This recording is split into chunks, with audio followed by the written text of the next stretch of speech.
नमस्कार, मैं शालिनी और आप देख रहे हैं बेधड़क इंडिया न्यूज। आइए बढ़ते हैं आज की बड़ी खबर की ओर। जिस तरीके से पिछले 3 वर्षों से लगातार सूर्या प्रकल्प का काम चालू है, मीरा भाईंदर को लगातार लोग आश्वासन देते आए हैं कि 218 MLD पानी है, मीरा भाईंदर वालों को मिलने लगेगा, 24 घंटा पानी मिलने लगेगा।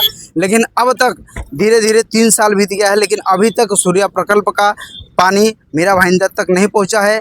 क्या समस्या है, इसी विषय को जानने के लिए 146 16 माजीवाड़ी विधानसभा के आमदार और परिवहन मंत्री प्रताप सरनाईक जी आज यहाँ पे सूर्या प्रकल्प की जानकारी लेने के लिए, इसका दौरा करने के लिए यहाँ पे आए थे।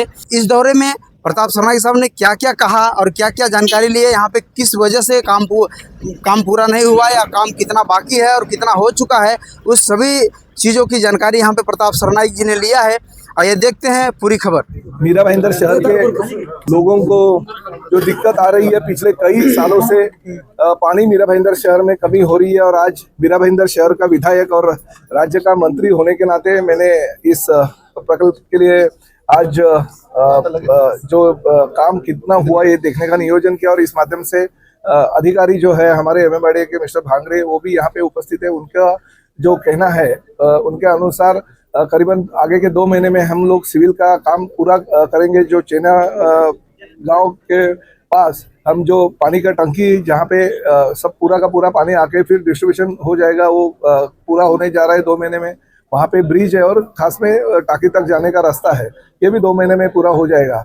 हमारा कहना यही है कि करीबन ये साल के अंदर मीरा भाईंदर शहर को 218 MLD पानी वो मिलना चाहिए, क्योंकि 170 MLD पानी जो था वो वसई विरार को मिलना चालू हो गया। मगर मीरा भाईंदर शहर लंबा है इस प्रोजेक्ट से, इसलिए थोड़ी कमी हम लोग को महसूस हो रही है।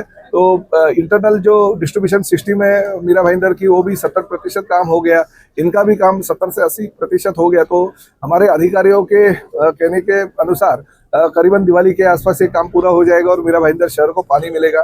2 साल पहले भी मैं एक प्रकल्प को देखने आया था, उस वक्त भी बोला गया था कि हमें 2024 तक पानी मिलेगा, मगर अब तक मिला नहीं है। कम से कम ये 2025 तो आगे नहीं जाना चाहिए, क्योंकि मीरा भाईंदर शहर दिन ब दिन बढ़ते जा रहा है। लोगों को पानी की समस्या बहुत बड़े पैमाने पे हो रही है। और अभी मैं विधायक के तौर पे 4 बार चुना हूँ और अभी तो राज्य का मंत्री हूँ, तो मेरी जिम्मेदारी बहुत आगे बढ़ती है। इसलिए मैंने प्रकल्प के लिए आज देखने का और विजिट देने का कार्यक्रम रखा।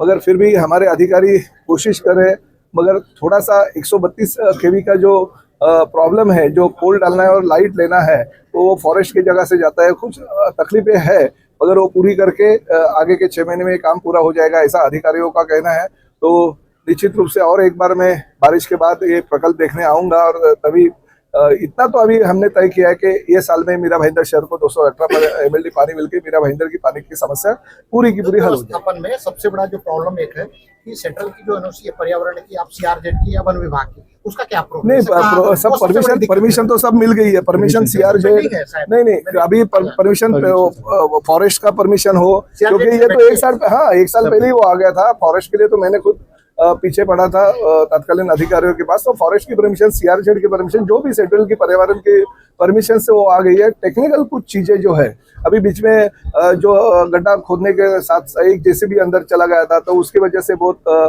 तकलीफ हो गई, वो काम रुकाना पड़ा। करीबन 6-8 महीने वो काम रुका था। तो कुछ तकलीफें आ रही है हमारे लोगों को, और उस तकलीफों के ऊपर मात करते हुए यानी आगे जाके हमको ये प्रकल्प कैसे जल्दी से जल्दी पूरा होगा, इसके लिए हमें देखना है। और मैं जानता हूं कि हमारे अधिकारी बहुत अच्छी तरह से मेहनत कर रहे हैं, मगर थोड़ा टेक्निकल चीज़ों की वजह से वो रुका है। मगर ये साल में मीरा भाईंदर शहर को पानी मिलेगा।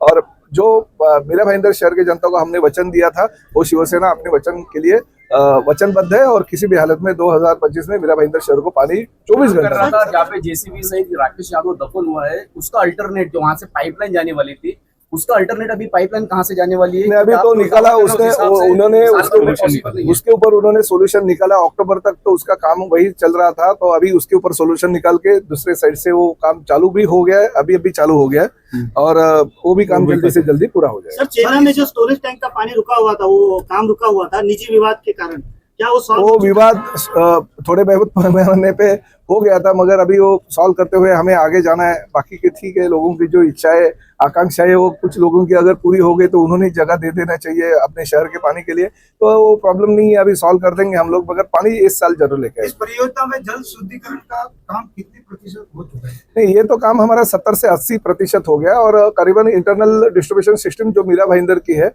वो भी काम हमारा 70% पूरा हो गया। ये साल किसी भी हालत में मीरा भाईंदर शहर को 218 MLD पानी मिलेगी। सर 5 साल में 70% काम होता है, तो 5 महीने में क्या नहीं, देखिए क्या हो गया, ये जो काम 70 से 80% था वो बहुत ही टेक्निकली उसकी जो चीजें हैं वो और खासकर पर्यावरण, आपने ही कहा था कि पर्यावरण और फॉरेस्ट की जो परमिशन है उसके लिए दिक्कत आ गई थी। मगर अभी जो सिविल वर्क है और बाकी इलेक्ट्रिक वर्क है उसके लिए अभी सिविल वर्क के लिए 2 महीना लगेगा और इलेक्ट्रिकल और बाकी की चीजों के लिए 6 महीना लगेगा। सूर्या पानी पुरवठा प्रकल्प में बहुत सारे चैलेंजेस हमने फेस किए हैं। उस सबको चैलेंजेस को फेस करते करते हमने प्रोजेक्ट का जो फेज 1 है उसको हमने कार्यान्वित किया है नवंबर 2023 से, और अभी वसी विरार महानगर पालिका को हम लोग इस प्रकल्प में से 170 MLD पानी जो है वो अभी शुरू कर दिया है हमने। ये पानी शुरू करने के लिए हमको जो आवश्यक बिजली चाहिए थी वो 132 kV की बिजली आवश्यक थी, लेकिन हमारा जो बाकी प्रोजेक्ट का काम पूरा हो गया था लेकिन बिजली नहीं थी, इसलिए हमने टेम्पररी 33 kV का जो अरेंजमेंट है यहाँ पे हमने किया और उसकी मदद से हमने अभी पार्शियल स्कीम को ऑपरेट किया है, जो सिर्फ 170 MLD तक पानी जो है वो वसी विरार को दे पाता है। 132 kV का जो यूनिट है वो कब तक चालू होने की उसका काम जो है MSCDCL की तरफ से दिया, वो डिपॉजिट बेसिस पे हम लोग हमारी तरफ से कर रहे हैं वो लोग। अब वो एज अ स्पेशल मतलब वो काम उनकी तरफ से होना चाहिए था। उसमें बहुत सारी दिक्कतें थी, फॉरेस्ट क्लियरेंस था, कुछ DTPA के परमिशंस थी, वो सारी परमिशंस अभी 2024 में उनको मिली है। उसको भी हम लोग बहुत सारा परस्यू कर रहे हैं कि वो जल्द से जल्द हमको मिले, क्योंकि पूरा प्लांट अगर ऑपरेट करना है तो 132 का ही हमको लगेगा। शहरवासियों को पानी कब तक मिलेगा? अभी जैसे उनके तरफ से जो नियोजन आया है MSCDCL की तरफ से कि उनको जो 34 किलोमीटर का ट्रांसमिशन लाइन डालना है, उसमें 153 टावर्स है, वो सारा जो काम उनका चल रहा है, उनका प्लानिंग है कि वो एक अक्टूबर तक वगैरह उनका सब पूरा काम होगा, ऐसा उन्होंने हमको एक प्लानिंग दिया हुआ है। उनका जैसे ही हमको पावर सप्लाई मिलता है तो 1 महीने के बाद हमको टेस्टिंग के लिए लगेगा, क्योंकि वो आने के बाद पाइपलाइन टेस्ट करना होता है, पानी टेस्ट करना होता है। वो सब अरेंजमेंट होने के बाद हम लोग नवंबर तक होपफुली इसको चालू कर सकते हैं। नायगांव ब्रिज के पास में जो JCB के साथ राकेश यादव नाम का व्यक्ति दबा पड़ा है, वहाँ से काम आपका पूरी तरीके से ठप है। वहाँ पे वो लाइन कब तक शुरू वो वहाँ पे उसका देखिए, इंटरनेट कहाँ से आपने शुरू नहीं किया? वहाँ पे जो हादसा हुआ था मई 2024 में, उसमें उसके चलते वहाँ पे रेस्क्यू ऑपरेशन अक्टूबर 2024 तक चला था, और वहाँ पे सारी टीम जो है राज्य सरकार केंद्र सरकार की जो टीम थी वो सारी वहाँ पे काम कर रही थी। वो सारा रेस्क्यू ऑपरेशन अक्टूबर तक चला। वहाँ पे बहुत सारी दिक्कतें ये थी कि एक तो कोस्टल मरीन सॉइल था, वो सारा अभी इन्वेस्टिगेशन वहाँ पे बहुत सारा हुआ, री इंजीनियरिंग करना पड़ा। अब तक के लिए बस इतना ही, फिर होगी आपसे मुलाकात। तब तक के लिए नमस्कार और देखते रहिए बेधड़क इंडिया न्यूज। ऐसे ही लेटेस्ट अपडेट पाने के लिए हमारे चैनल को सब्सक्राइब करें और तुरंत नोटिफिकेशन पाने के लिए बेल आइकन प्रेस करना ना भूलें। यदि आप हमें फेसबुक या इंस्टाग्राम के माध्यम से देख रहे हैं तो हमारे पेज को फॉलो जरूर करें। धन्यवाद।